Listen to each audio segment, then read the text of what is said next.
When it loads, and yeah, live UFC Vegas 47 live review with Aaron the dog.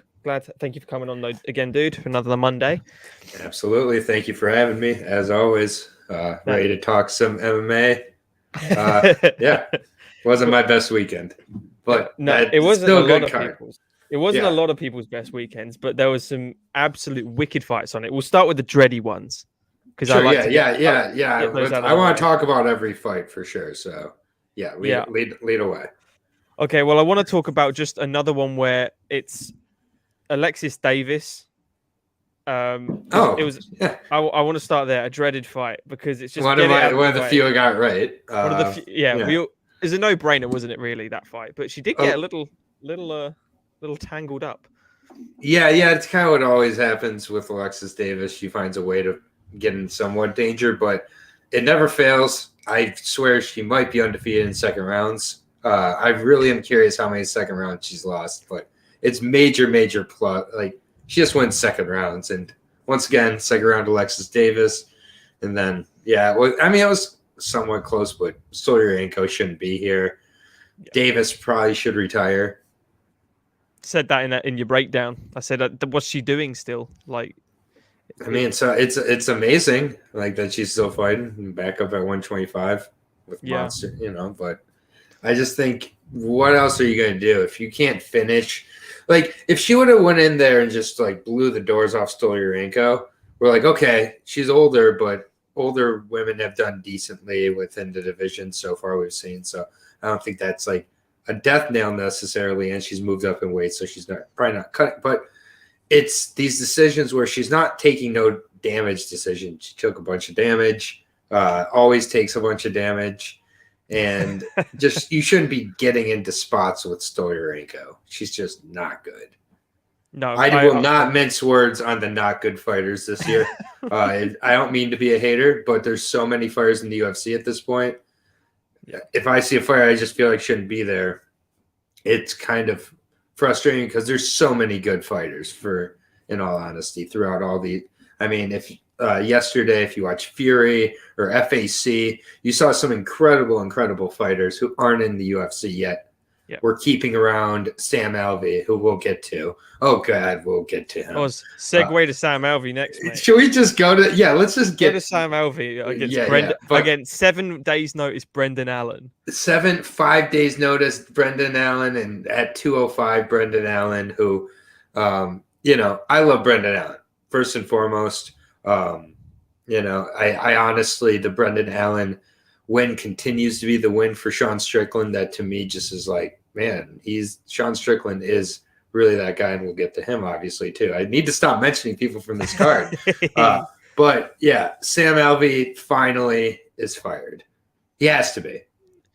Yeah, he's saying he's going to take a hiatus and all this sure. Stuff. It's he's 8 losses, 8 in a row.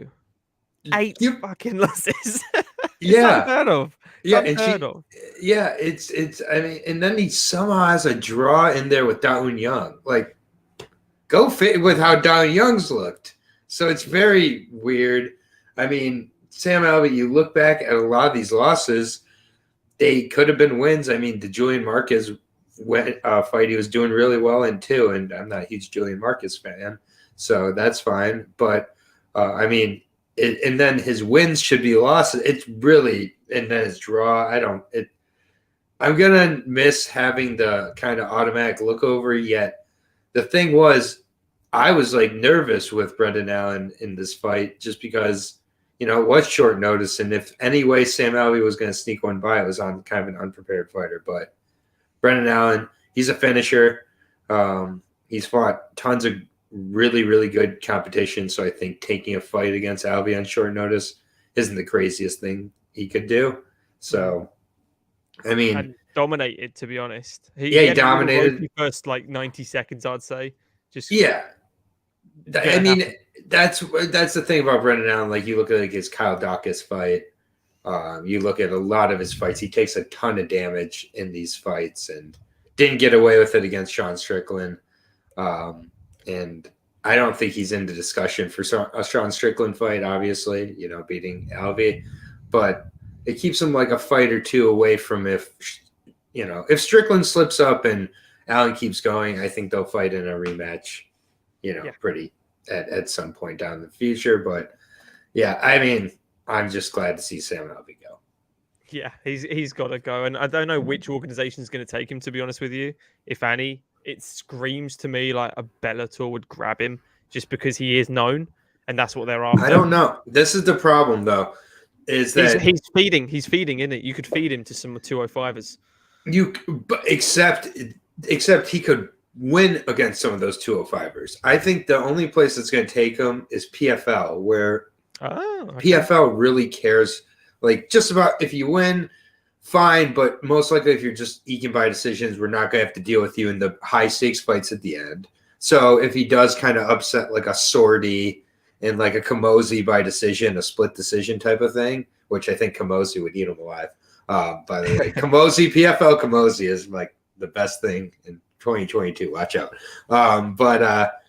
I think that PFL is the one that really doesn't care who wins and who kind of advances. Like, they've had Emmanuel Sordi win their tournament twice, I think now. Twice, yeah. Yeah, so it's just like, I mean, they've had Kurz Magomedov. Like, they don't care. If you win, like, that's fine. I just don't think with how Bellator's kind of makes their matchmaking, they want to set him up against Christian Edwards and have him beat Christian Edwards by a split decision or, knock him out. Who knows? Yeah. But like, put him up against Sullivan Colley, and then he somehow gets past like the blitz. And I don't know. Like, that's the thing is with each one of these fights. And I was going to kind of say with Brendan Allen, he's a minus 425 favorite here in the States, and I just didn't feel comfortable betting that against Sam Alvey because you're just never sure with Sam Alvey.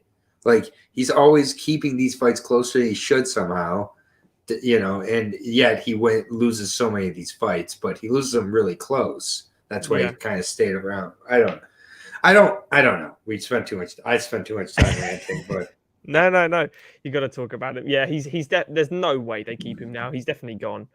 I don't. There's nothing more to say on it, really, is there? Other than other fighters that were thinking about hanging the gloves up post fight was Hakeem. Hakeem Dawodu against Mike Trizano.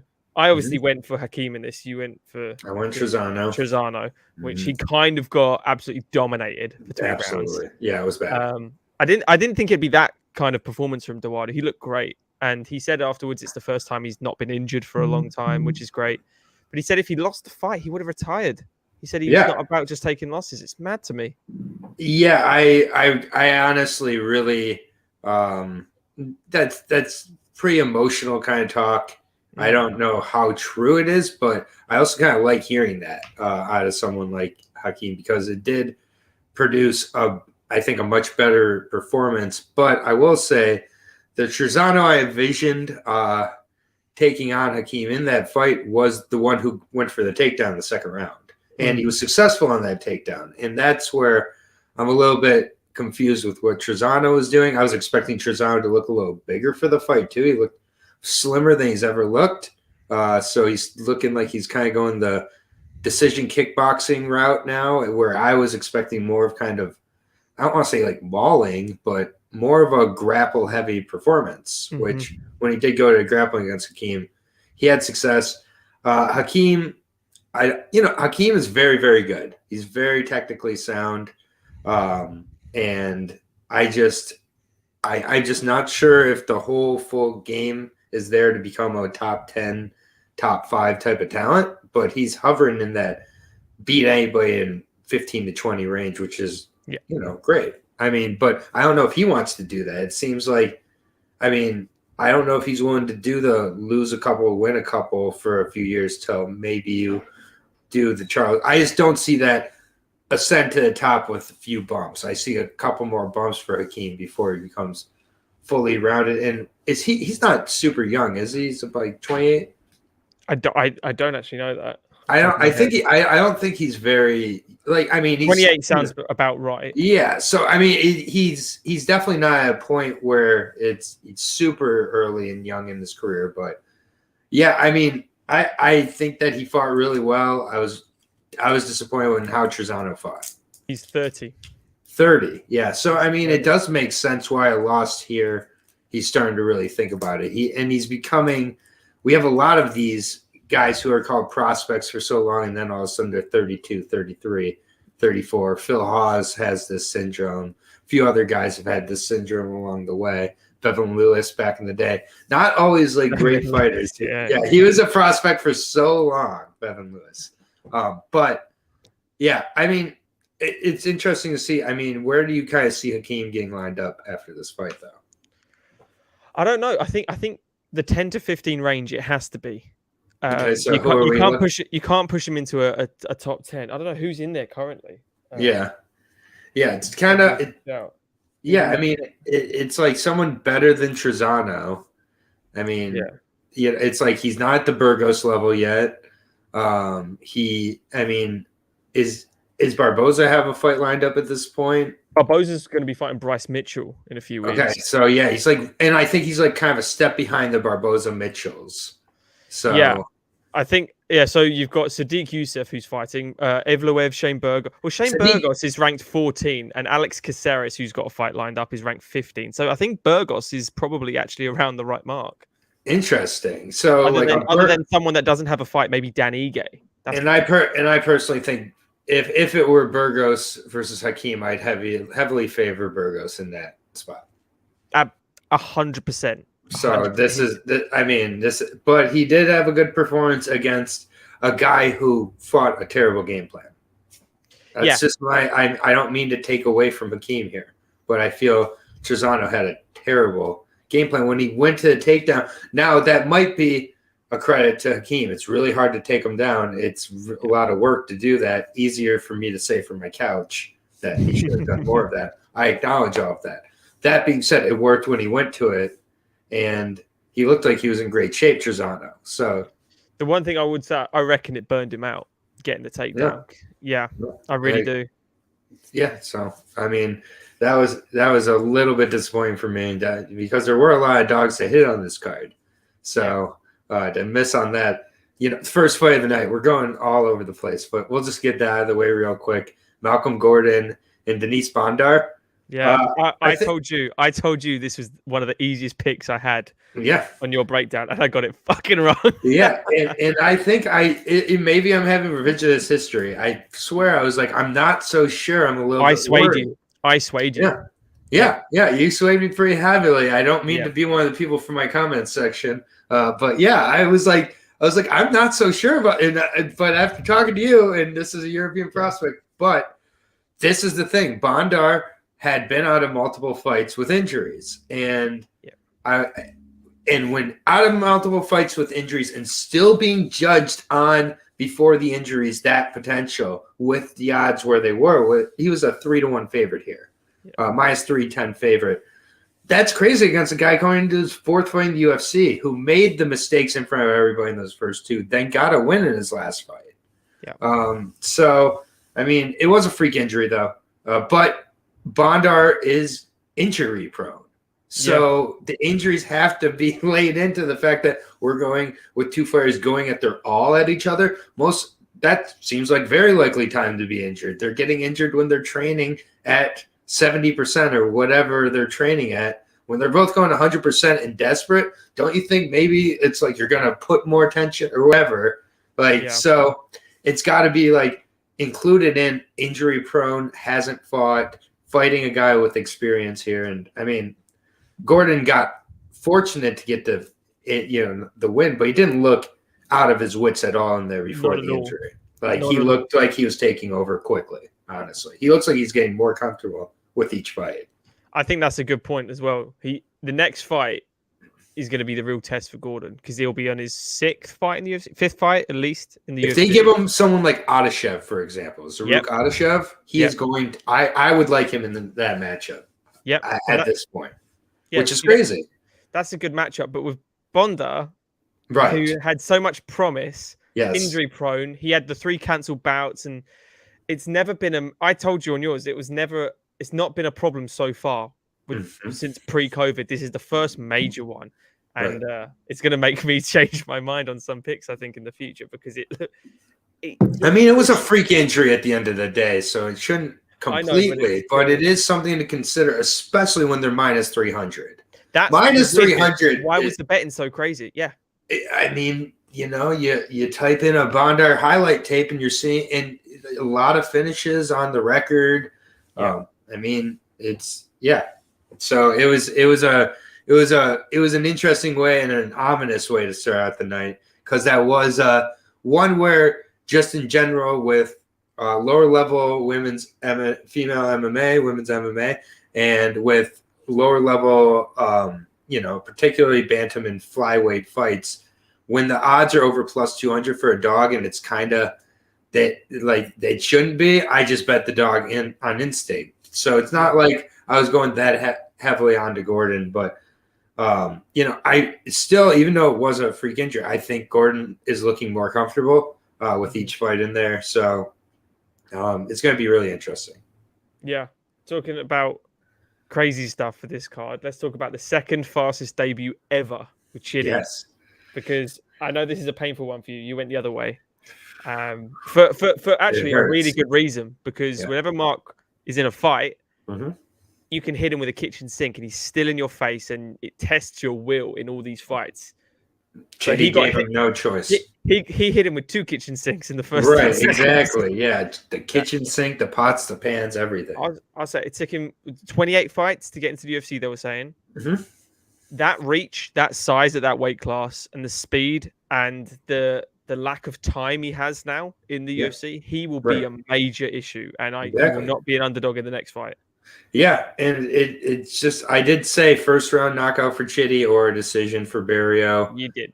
So I mean, the first round was with emphasis there. He looked really good, and put away a really tough guy. I don't think Barrio's ever been put away. He's lost decisions. So. Yeah, all decisions. And so, I mean, and he put him away clean. There was no controversy to it. So way wrong. Way wrong on a pick'em fight. It was a pick'em, and it was a pick'em for that reason. We don't know how Chidi would have looked after that, so that's the part that is buyer beware moving forward. What happens when you don't get the knockout? But holding a success against a fighter is not something I'm going to do today. So Chidi, one of my many wrong fights on this card. Cheers to Chidi. I initially, when I saw the fight, and believe it or not, I did think Chidi, and then I watched a lot of tape, and I was like, you know what, it just seems like Barrio's gonna get past that fire. He did. I mean, the safe bet was always they're not going to get knocked out within 30 seconds or a minute. It was I just was wrong. It was wrong, but he's taken no damage. I would like to see him back quickly. That'd be nice, because he's I would think so long. He should be a short notice replacement. I would think he'd be ready to be for a lot of people. And again, he's 33, 34 years old, 20 plus fights. He's ready to go. Yeah. Another one we have here, which both got wrong, and not kicking myself, but John Castaneda against Miles Johns. I would say Miles looked really good for about 2 minutes. Oh, man, I am kicking myself about this. I mean, he absolutely got cracked a few times in that third, and the submission was really nice, but there was absolutely no defense at all. He didn't raise his. He didn't. No hip heists, no shrimping, no nothing, no basics. All the fundamentals went out the window as soon as he got to the ground, and you saw his shoulders hit the floor, and there was a minute and a half left. I went sub. Here comes the sub. He was looking for the way out. And exactly that. He wanted out. Even with a minute to go, he was like, I'm done. He gave up.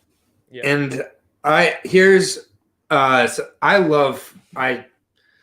really like Fortis MMA. I used to borderline really love Fortis MMA. Saif Saud, I am not a huge fan of him as a cornerman. I think maybe he's a great coach. Maybe he's great to motivate inside the gym during workouts, things like that. But inside of a fight, he offers no tactics at all to his fighter. He goes to Miles Johns and just yells at him. He's like, do you want this? You got to go out there and take it. You take this in the third round or else you're losing. Yeah. And his fighter's like, he's like, do you want it or not? It's like they all want it. Like it's a crazy. It's so, and he does this all the time with fighters. He's done this with like Ryan Spann. He did it, I think, with.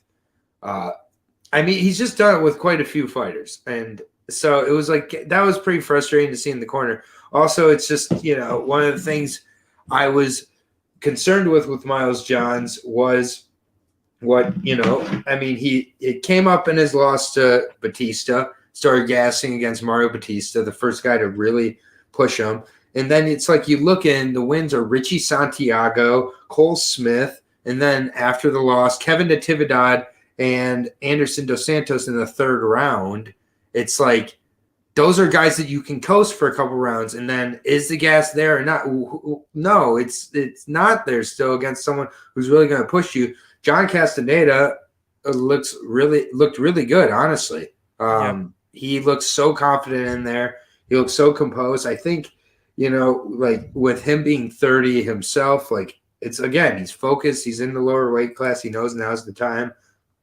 2 straight wins in a close decision against Nathaniel Wood. That's a really solid start for him. Knocked out Rojo in Combate before that. Like, I mean, Castaneda's legit. We saw I thought that I should, I think I put too much trust into Miles Johns too quickly. And, Castaneda, 30 years old, like these 30-year-old bantamweights that are really focused. I mean, even last night, Chris Lincione from Bellator, he was fighting a guy from Boston, a 30-year-old guy from Boston named Don. 30, and Don just took it too, Chris. Beat him by decision. Yeah. It's like, and, so great performance for Castaneda. Definitely one of the more underrated performances on the card. And for sure, I just don't know. Miles Johns, I'm not sure what to think of him, but, I think his ceiling is lower than top 15. Yeah, I definitely lower than top 15, 100%. He's going to be scraping the barrel, in my opinion, especially with the gas tank. It's in, I mean, if he would have won this fight against Castaneda, he's looking at some pretty heavy water. I'm just wondering if Castaneda gets the same treatment with a win here, or if Castaneda kind of still stays like 1 or 2 wins away from like really emerging. Because I think that Miles Johns wins this fight and they're shooting him into the top 15 somewhere. I don't think they're in that rush with John Castaneda. But to break into into that 135 division, Castaneda is going to have to put like 3 more wins together, because you think people like Nathaniel Wood, who it was a close fight, but Nathaniel was clearly the winner. Right. He's fighting on a UFC London card. He's just on the main card. And Nathaniel is beloved in this country. Who's he fighting on the London card? Oh, don't do that to me. Oh, do they know yet? Okay. Oh, yeah. It's all now. Yeah, that's what I can look it up real quick. Yeah. But yeah, either way, like I'm excited. Oh, it's Ludovic. That was it. Yeah. I mean, he's right. He's right in. Appreciate it, Manny. Thanks for checking it out, man. Yeah, but great fight for Castaneda. I am all the way off the Miles Johns bandwagon. He's going to be having to face pretty unimpressive competition for me to be going his way. So yeah, it's a seesaw, man. 1 week, I'm like Miles Johns. He was definitely like the middle of my confidence picks, if I'm being honest. He wasn't one that was like lower on that. Yeah. So, I was expecting Miles to definitely be able to get out to much more of a lead. And when I saw he didn't even win the first round, I was definitely instantly worried. And I think so was he. Yeah. Let's talk about one then that you did change your mind on and nearly paid off. The fight of the night, which Julian Erosa won $100,000. Yep. Don't miss weight. Don't miss weight, son. Don't miss weight. Tell me why you switched at the last minute from Julian. Yeah, I mean, it was for me, I felt this was a 50-50 fight. I really did. And then the price line got to the point where couldn't say no to the devil any longer. Got like the plus 250 for a Steven Peterson. I took a shot. Didn't have anything invested. I don't believe that Julian Erosa should be a minus 300 against anybody like in the UFC because of how he fights. Yeah. Hands low, hands low, chin exposed. Like, let's be warriors. Like, that's not something I want out of my minus 300s. I want my minus 300s. Like, I'll talk about how I want my minus 300s a little bit for sure. Yeah. There's definitely a few examples of that on this card. But yeah, it just, I mean, it was a great fight. It was super entertaining to watch. I kind of knew that Peterson was a little bit behind because that's just how he fights. He always takes a little bit more than he gives, or a lot more in some cases. But yeah, it was a great fight. I mean, both guys just, they're old school fighters. Neither one's going to be going for that title shot anytime soon. And I think Erosa's on a good little run here. But again, it's just like he can get away with that against Petersons of the world. It's just like next fight, he's not getting away with that. I don't think if he does that, which he always does. Well, anyone that realized, Peterson he got pretty obliterated, I would say, and I'm going to use the word obliterated in that first round. Went back to his corner. They said, "What are you doing? You're not hitting him. When you're moving backwards constantly. Move forwards, and he will move backwards." He started moving forwards. Julian, like clockwork, moved backwards, and he landed some strikes, and suddenly picked up the pace. I really believe Peterson, if he just went and pushed his foot on the gas a little bit in the first, he would have won that fight. He would have taken the win. But he was so panicked, and that's what Erosa kind of does to people. So anyone that's got just even a bit sharper, a bit more technical striking than Peterson, I think he's going to tear Erosa apart in this division. And that, I think now this is his level. This is definitely his level. Top of the 15s, like rank 15 and below. Erosa will not break that top 10 ever in my head. Not fighting like this. Not fighting like that. No, he always is. Yeah, I agree. Yeah, and it was one where like I agreed with the decision, but I would have been okay with stealing one there, and but I mean, if it was purely a pick based, I would have stuck with Erosa, but it was just like one of these where it was like minus 350 for Erosa, and it's like that. I think it's gonna be closer than that. I did bet the over 2.5 rounds as well, so that was better odds than betting Erosa, so. That, made it a little easier, but yeah. Another wrong one for me was Erosa. Yep, another one. All right. Well, let's do the final wrong one that you definitely got, which was you bet Carlston Harris. This one must have really hurt because I was telling you're mental. Yeah, and I am. It was me. I don't know what happened. I got blinded by the light. I tried to, I don't know what it was. I just really had liked what I was seeing out of Harris, honestly. I thought that it was going to be a fight that got dragged a little deeper there. Harris has been knocked out before, and Shavkat finishes in all his fights. 15 finishes. Yeah, I think the pick of Harris is going to age horribly for me.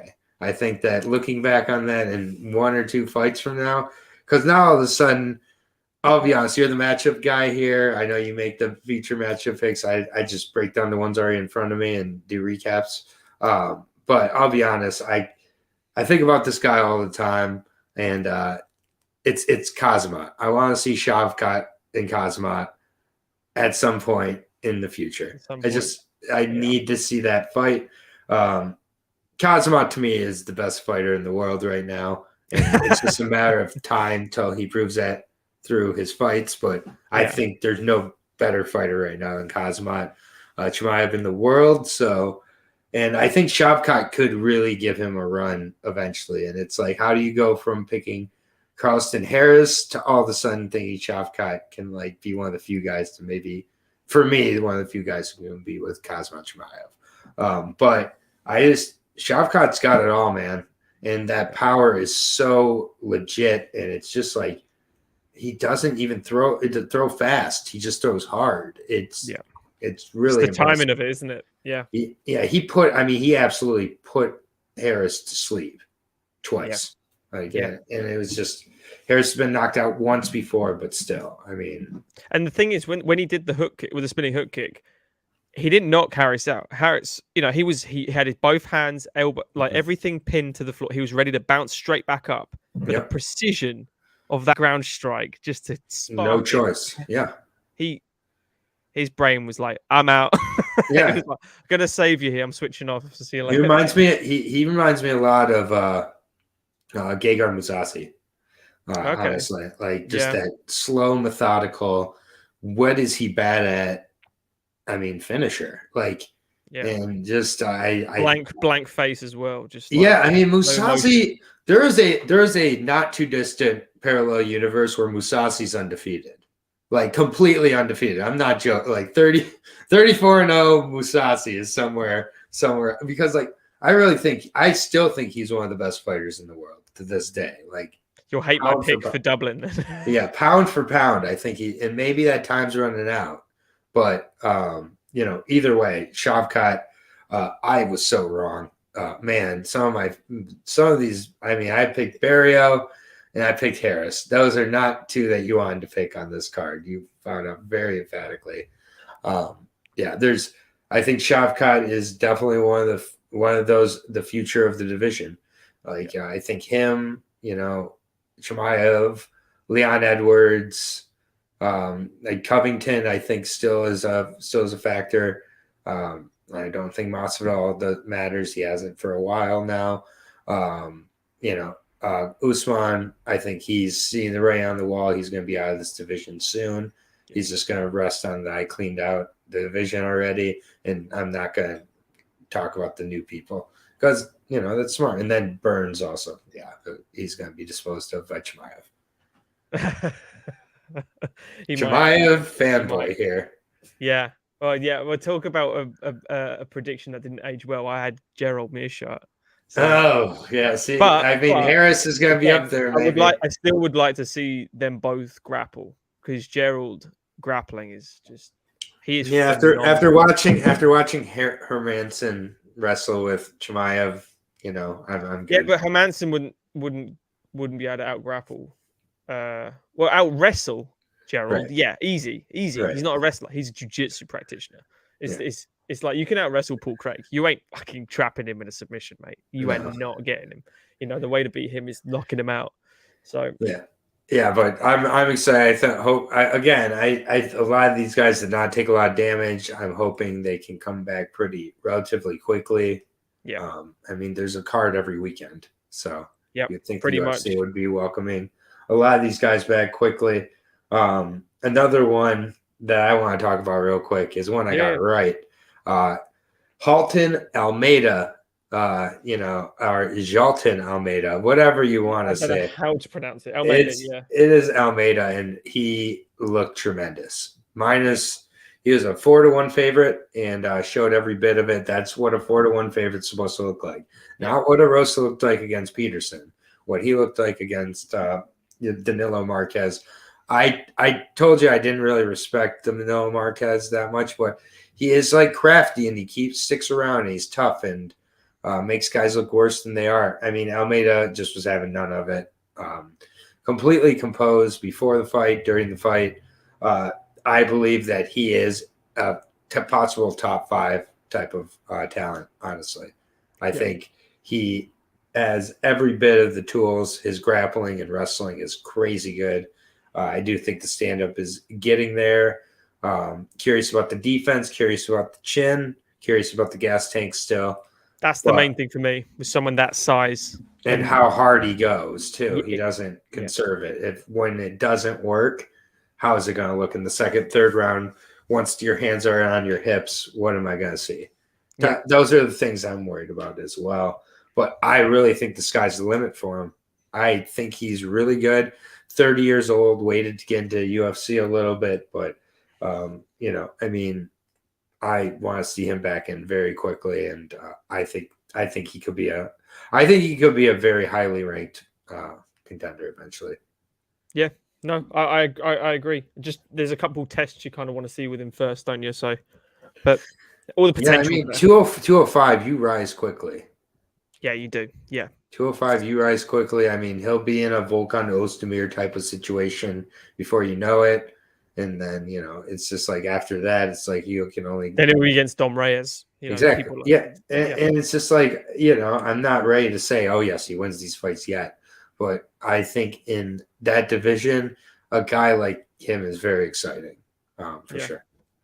Yeah, for sure. So there's a couple fights left. Yes. We'll talk about one I was getting not bored at, but it's annoying when these guys win fights to me, which is when Nick Maximov beat Soriano. Now, Soriano showed a lot of explosive power. He showed what he does, and which is why I picked him. And you picked him as well, didn't you? Yes, I did. Yeah. Because we know what he can do. Maximov, to me, he got this position because he's a Diaz guy. He did not. Yeah, they showed Nick Diaz almost as much as they showed Maximov in the fight. And he's literally a carbon copy of them when you see his mannerisms, the way he talks, everything. Yep. But there is no way on earth Dana White likes his style, because Dana White crucified every single person that it's not a Khabib style where you're ragdolling them, you're grinding them out. It's a John Fitch style where you're laying on their chest, tippy tapping them, hugging. It's a hugging style. Now it's super effective. I don't dislike it. I liked watching John Fitch fight because I wanted people to kick his ass. It didn't really happen. Never really. I think he only lost once in the UFC actually before he got cut. I mean, like the GSP beat the shit out of him, though. Yeah, but like he lost one or maybe two fights. That was a huge. And then they cut him. But then they cut him. They were waiting like, as soon as he loses, we'll get rid of him. I remember this. I remember being furious when they cut him because I was a huge John Fitch fan because I didn't care about it. But Maximov. The only thing is they can sell his image. They can, so that's why they'll put up with it. That's why he got a co-main event spot here. It's just that wasn't on accident. It wasn't because of Punahele Soriano. And even though he doesn't fight the way that Dana White or the UFC really likes, it's again so many. There's 13 fights. You can have a fight on the fight card where it's like you're just selling the personality over the fighter. And I think that's what they're doing here. I think that's why he was in the UFC. I don't think Maximov should be in the UFC yet. Yet here he is, and this is how he's gonna have to win and tell if he figures out the other aspects of his game or not, or he's just kind of this one-dimensional grappler. But either way, I mean, it was one where I had Soriano, but Soriano was like a minus 200 favorite. I was like, that's crazy. I don't trust Soriano that much, but at the same point, I mean, Maximov, I picked against him in his first two fights. Gonna keep picking against him. Probably. I'll be honest. I wasn't super blown away by him. Did Soriano as well? Did he tear his knee in that fight? Because in that third round, it looked like he did too many split defenses. Yeah. I mean, or just like his body was just shutting down, getting exhausted. Yeah, one or the other. But he looked like in a great deal of pain for no damage really inflicted, almost damage inflicted on himself. Nick did no damage to him. Yeah, exactly. It was just like exhaustion. Like those muscles need oxygen. Yeah. It's like he just doesn't like Soriano does not have an MMA body. He's got a power builder's body, and those are not made to go 15 minutes of like grueling grinding pace, and hopefully eventually 25 minutes. Yeah, now he's got potential there for sure as well, and he showed excellent takedown defense. But it does show how good Maximov's grappling is. Just when he's in a striking fight, he looked a bit nervous. Right, it's just like Maximov has never looked comfortable in the striking, and it's hard for me to believe that's ever going to really come. It might with the Diaz guys. They might make him relax a bit more. I don't know. We'll see. Talk about relaxed. Yes. So let's get to it. Let's get to Sean. Obviously, I picked with Jack because I'm a massive Jack fan. I also like Sean. 18 or is it 19-0 now as a middleweight? Yeah, I think it's 19-0. 19-0 as a middleweight. Last people to beat him. I think Usman was the last person to beat him. Usman was. Yep. By knockout as well. Yeah, he did knock him out. It was a pretty good fight, though. Yeah, it's hard to think this guy was a 170 fighter because he's such a big 185er. Huge, like solid. He's huge, and I call him the ultimate plodder. Yeah. He just walks forward, and all of a sudden, he's got lube on his feet. He slides straight back out the way. No lateral movement, just in and out. Flat-footed karate is the way you could probably describe it. Jack gave it a go. He gave it a real go, and it was not his night. I scored it 5 rounds to Sean, and I'm a Jack fan. I try to be biased. I had 4-1 at best, But 4-1 at best.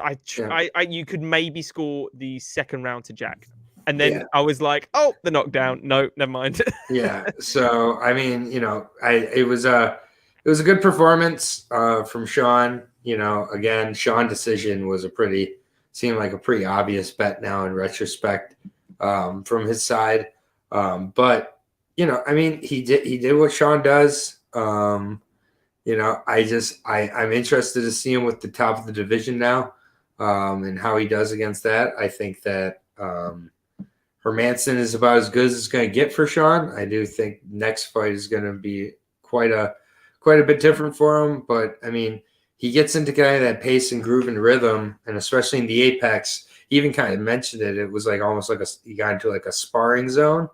It's like, I just think sometimes that happens, particularly in the apex, where it's just like these guys are just kind of getting in a rhythm where if it was in front of a crowd, maybe they push a little bit. I mean, they just kind of got into a comfortable rhythm almost in this fight where like it didn't seem like either guy towards the end, the last few rounds after that knockdown even kind of was really, really going for the finish. It was like Sean was accepting, I got this, and Jack was accepting he didn't. Yeah, he was trying to pump that jab out, but he was getting out jabbed the entire fight.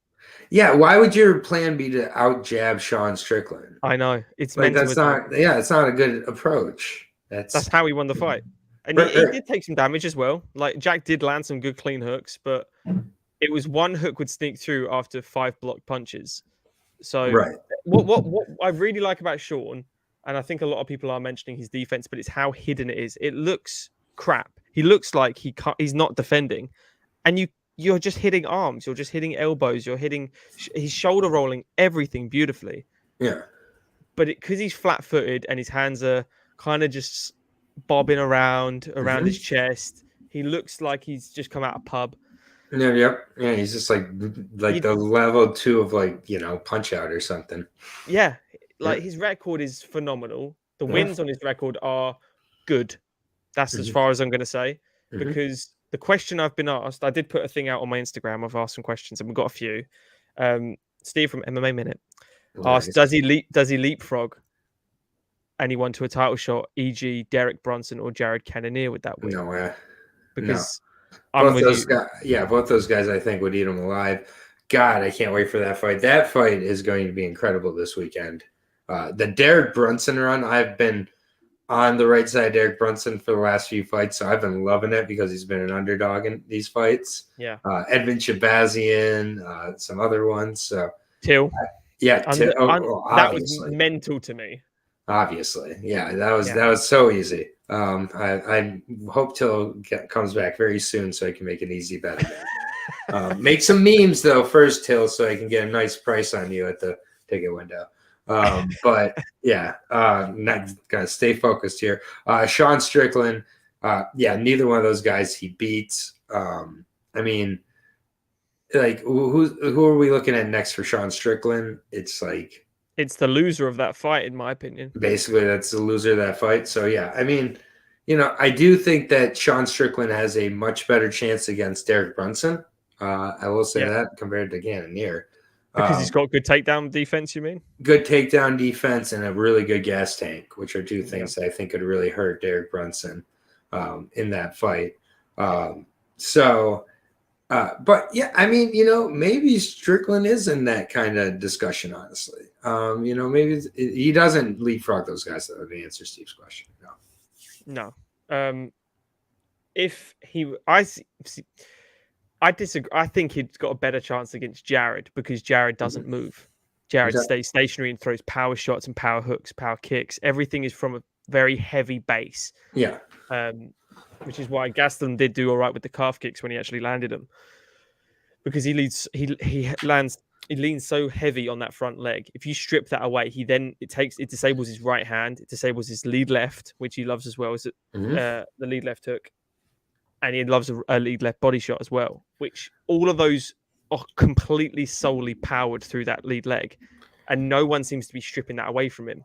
Yeah, Sean, I think, could do that.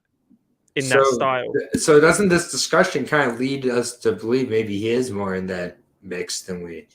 But that to me isn't he's an elite top 5 fighter. That stylistically he could compete with this one individual in that 5.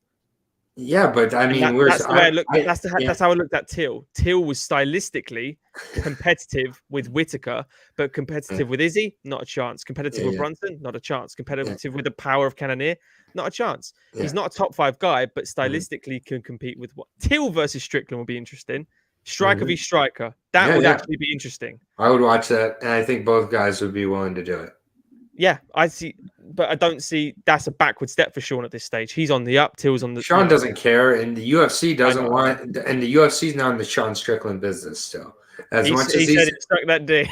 Yeah, so like I think that Sean would take the fight and Till would take the fight. Yeah. And it's one of the few fights in that like top 5, top 10 range where I give Till a decent chance. Yeah, and that's coming from you. So that's right. Yeah. Just because of how it's set up. So that makes me sick. Shout out to Phil Rowe. Phil Rowe. Phil KO. Rowe. KO of Witt too. I looked terrible there. I think Me too. Witt. Me too. Whoops. Just wanted to make sure we got everybody. I think, and then Brian Battle got his fight, whatever.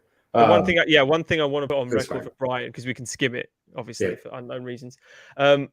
Brian's in trouble in this division if he doesn't land some power shots soon, because he makes Bisping look like Ngannou. That's what I'll say. It's the ultimate pillow fists. Like, Gore wasn't afraid of the power at all. I don't know why. I think he got a bit of stage fright. Yeah. They were trash talking each other like they're both like ranked 1 of the division, which was mental. They're literally the bottom of the pile, and 3-0 and 7 and 6-1. So it's like, and again, I mean, there's a lot of decisions on Brian's record for a reason. I think but we'll see. Technically was sound, but he got hit, man, so easily. If Gore just let his hands go, it would have been easy win. In my opinion, but either way, I'm worried for him. I'm worried for him in the future because I think his brain's going to get smashed up. Yeah, I'd be curious if he does eventually make the trip down to 170. It would not surprise me. I think he's one of the tweeners, isn't he? He's the Gastelum of the division. Kevin Lee. He's the 165 range. But he doesn't have that elite skill that. Right, I know what you mean. 175. Yeah. But he doesn't have that elite skill that kept the Kevin Lee's alive in the bigger division that kept, Gastelum alive at one. So we'll see. But Strickland, interesting to see what's next. But I honestly would want to see Strickland versus Till. Or I wouldn't mind seeing him against Cannonier, but I have Cannonier beating Brunson, so it'd probably be I just feel like whoever loses Cannonier and Brunson may be out a long time too, because of how they might lose. So Gastelum.